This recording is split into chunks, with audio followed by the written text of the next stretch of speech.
Hosted by you/artistic minute 4365. My father has always been against any confrontation or arguments. He is extremely passive, refuses to stand up for himself, and avoids any conflict. If someone isn't paying attention while walking and bumps into him, he insists it's his own fault. If his employer messed up his salary, he wouldn't bother fixing it. If a mechanic didn't properly repair his car, he would just accept it as is. This unfortunately resulted in a tumultuous childhood with my insanely narcissistic mother. She controlled his every move. She got him to quit his job and become a stay-at-home dad. She had him do every chore. She insulted him at every step. She cheated on him relentlessly and even brought affair partners into our home. She enjoyed making his life miserable every day, and he never questioned it. My extended family, God bless them, were there for me as much as they could be. They tried for years to make my father leave, but he never budged. When she directed her anger at me, in the form of screaming, insulting, or general demeaning, my father never once found the guts to stand up for me or support me. When I was a kid, if I cried to my dad about something my mom did or said to me, he would sweep it under the rug or insist I forget about it. He would even try to justify it. As I grew older, it really set in for me how messed up this was. My mother gladly kicked me out of the house when I was 18, and my father just sat there looking sullen. He didn't say a damn thing. I joined the Air Force almost immediately and got stationed on the other side of the country. The dynamic was awful, and I could have easily gone down the incel route if not for therapy and the amazing people I met along the way. It took years for me to get into a better mental space.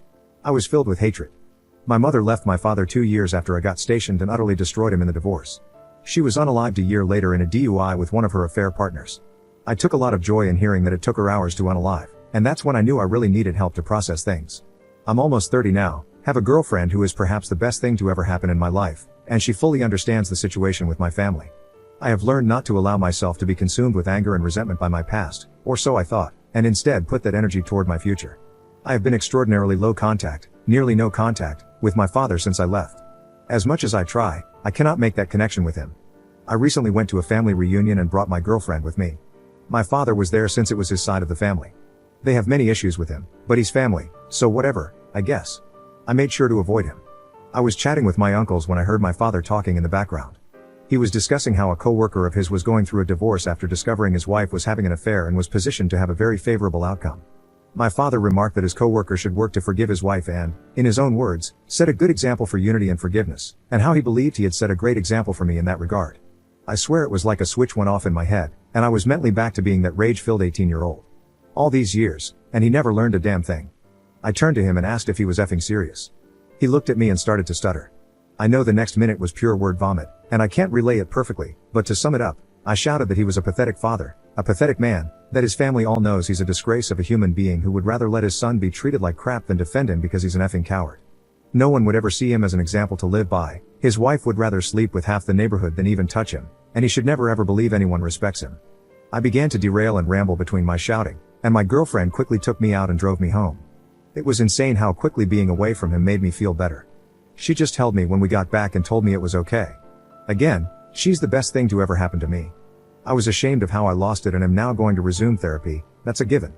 However, I'm glad I finally unloaded what always needed to be said onto him. Extended family is pretty mixed in their reactions. His brothers, my uncles, said it was time for him to hear it from me. My grandparents are pissed that I did it in front of the entire extended family, with some saying I should have done it behind closed doors instead of in front of everyone. Commenter. All I can say, based on your post and this interaction, is that your anger is deeply misguided.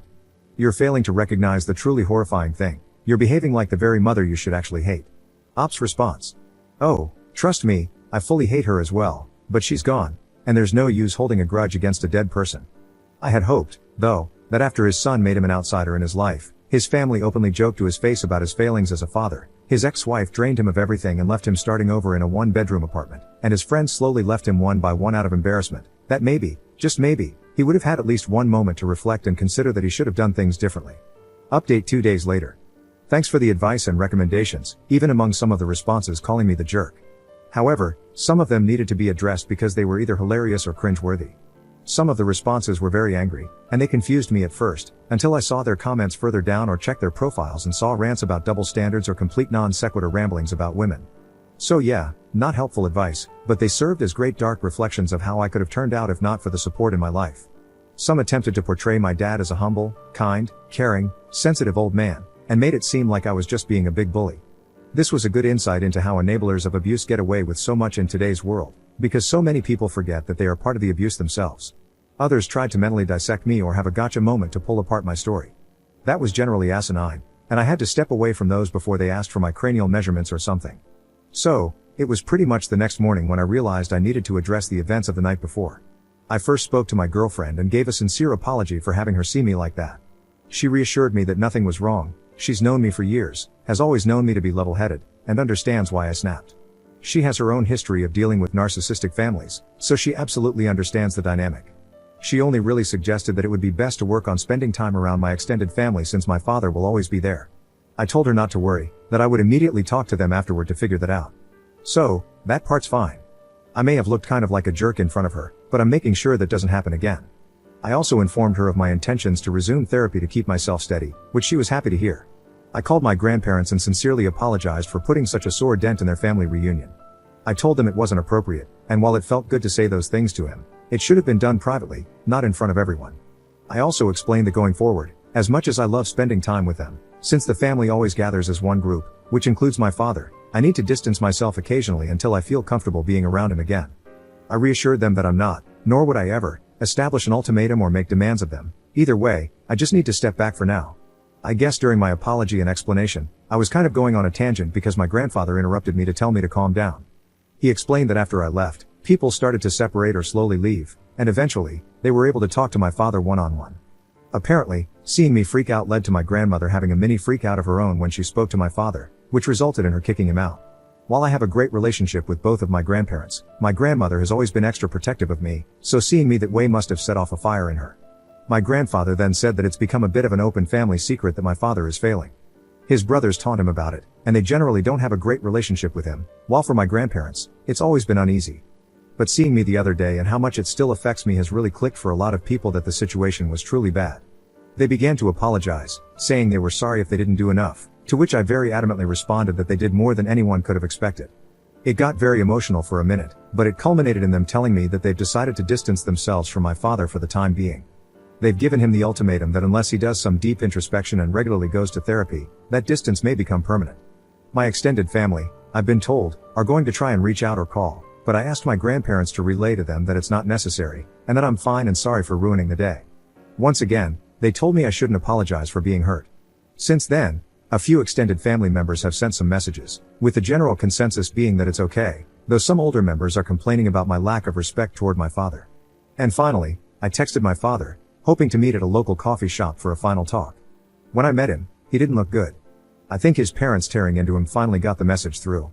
I had so many things I could have said, but instead, I asked him first if his coworker took the advice he gave him well. He just said that neither the coworker nor several others interact with him anymore. I then asked if he truly, 100% believes that everything he did for me as a child was for my benefit. He didn't really say anything. Finally, I asked if he has any regrets about how I was treated as a child and whether he thinks he did anything wrong. He looked utterly defeated and mumbled that he could have done more. I could have poked and prodded or gone on another rant, but instead, I told him this should be goodbye, and I hope he gets the help he needs. I think finally unloading my frustrations was what I needed to be able to move on and find peace. I absolutely need to stay on track with therapy and admit that a public outburst wasn't okay, but I think I'll be fine now. Second update 3 weeks later. Things have progressed over the last couple of weeks, and I now have broader context about my family. Long story short, a lot was hidden from me. My father was an absolute D-bag to his family, and that's why they treat him the way they do. I received a lot of feedback, and one thing that stood out was people questioning whether my extended family could have contributed to the abuse, which could explain why my father was so feeble. Since I've been trying to work on my relationship with my family, I figured it was time to ask the hard questions before going further. I met with my dad's brothers, who invited me out to a popular lunch spot. For context and clarity, Dale is the oldest brother. He is married and has a daughter and a son. My father is the second oldest, self-explanatory. John is the second youngest, also married with a son. And Bill is the youngest, married with 3 daughters. So, we met up, and I ripped the band-aid off by asking about my father growing up, what he was like beyond the basics I knew, and what's really going on with their relationship. Dale sighed and basically summed up that, besides what I already know, there's a lot of backstory I'm unfamiliar with that they never shared because it was never the right time or place. What I've always known is that my father was fairly normal when he was young. He was a little shy but fantastic academically, played sports occasionally, and had a close-knit relationship with his brothers. However, everything started going downhill when he met my mom during his junior year of high school. What I didn't know was that my father was a guiding figure for his 2 younger brothers and was generally seen as one of the nicest people, with a bright future ahead of him. My grandparents adored him, And he even became a bit of a golden child, but no one minded because of how well he treated everyone. The reason his family doesn't respect him now is due to how his behavior changed once my mother became attached to him. It started out simply. My mother acted rude and distant toward the family. They weren't huge fans of her, but since my father loved her, they tolerated it. She became possessive, slowly isolating my father and convincing him to give up his ambitions and goals. The family grew concerned and spent a long time trying to talk to him, urging him to leave her. My father didn't budge and began lashing out at them. When I was born, my extended family tried to approach my father about my mother's attitude. My father became angry and even threatened to report them for harassment. He was in complete denial about her behavior. When Dale's wife was struggling with fertility issues, my mother sent her appalling and cruel messages. Furious, Dale confronted my father, but instead of defending his sister-in-law, my father told Dale to drop it and even justified my mother's behavior. Dale punched him, and the situation nearly involved the police. From that point on, Dale hated him. John grew to despise my father when my mother insulted his son, who has mild physical disabilities. Instead of defending John's son, my father made a joke about what she said, which solidified John's hatred for him. Finally, Bill, who had always idolized my father, tried to tell him that my mother had made a pass at him and urged him to get a divorce. My father's response was a furious call filled with hate and words that completely severed their relationship. To sum it all up, the more time my father spent with my mother, the more he began to mirror her attitude.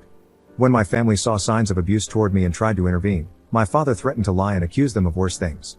My mother had money and lawyers, and she could make their lives hell if they tried anything, and my father was fully willing to let her. They were stuck and could only do so much at a time. The older members of the family, like my grandparents, great-aunts, and uncles, believe in the traditional mindset of sticking together as a family no matter what, while the younger generations want to keep their distance from my father. They're all stuck between a rock and a hard place. There's more they told me, but it essentially boils down to the fact that my father chose to lay on the hill for my mom, ruining his relationships with his brothers in the process. And when she died and left him destroyed, he probably had to come to terms with the fact that it was all for nothing. My grandparents seem unwilling to accept that he's truly lost, or maybe they still hold out hope that he can fix his life. Who knows? It's been a lot to process, and my father confirmed all of this when he called me to ask about family therapy with us. I cut to the chase and asked if what I heard was true, and he said yes. I might have agreed to family therapy before, but now I have no idea. Commenter. You were basically your dad's meat shield throughout your entire childhood, and apparently, that was a pattern. Turns out, the man threw his own siblings under the bus as well. And now the idea is family therapy. If something is so deeply ingrained that he's willing to throw his child and siblings to the wolves just to maintain his own illusion, then I really don't think let's work on our relationship is the way forward. If anything, if I were you, I'd be very wary that this is just his latest attempt to let others take the heat while he stays out of the spotlight, pretending to be the good guy.